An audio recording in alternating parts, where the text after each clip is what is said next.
On Sunday, the 7th of October, there was a terror attack on the Barkan Industrial Park in the Judea and Samaria region of Israel. A Palestinian with a permit to work in the park entered a factory building with a semi-automatic rifle hidden in his bag. He's believed to be Ashraf Naula, aged 23, but he remains at large, presumably hidden by a supportive community. Kim Levengrond Yetzel was already at work. She was 28 years old. She'd woken up that morning, dropped off her 1-year-old son Kai at the daycare centre across the street, and headed to work to start her day. Her baby boy, her husband, and her parents would never see her alive again. Tied up and defenceless, she was shot at point-blank range. The terrorist then turned his weapon on Ziv Hajibi, a 35-year-old father of 3. He too died at the scene. CNN casually reported on the attack as follows: West Bank workplace shooting leaves 2 Israelis dead. As casually as that, as if some accident had occurred and health and safety had failed. Workplace shooting.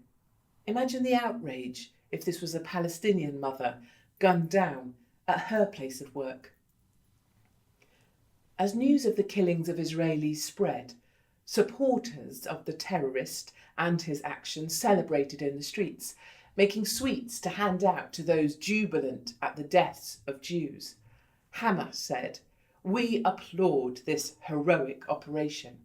The Islamic Jihad issued this statement: "We praise the martyrdom operation and affirm settlements are a legitimate target for resistance fighters and revolutionaries."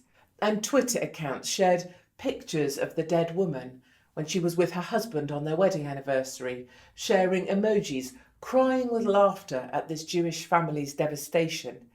Hideous headlines, statements from terrorist groups, wretched celebrations on the street, and absolute silence from the United Nations. They have not bothered to condemn the attack. One assumes they are siding with Hamas. You know, the Barkan Industrial Park employs both Israelis and Palestinians. It's considered to be an oasis of coexistence. For the Palestinians who work there, it provides a lifeline and income away from the thuggery of the Palestinian authorities. One thing this hideous attack makes perfectly clear: for many Palestinians, the real enemy is peace. Hamas, the Islamic Jihad, numerous NGOs and the United Nations are all complicit in ensuring there will never be peace in this land.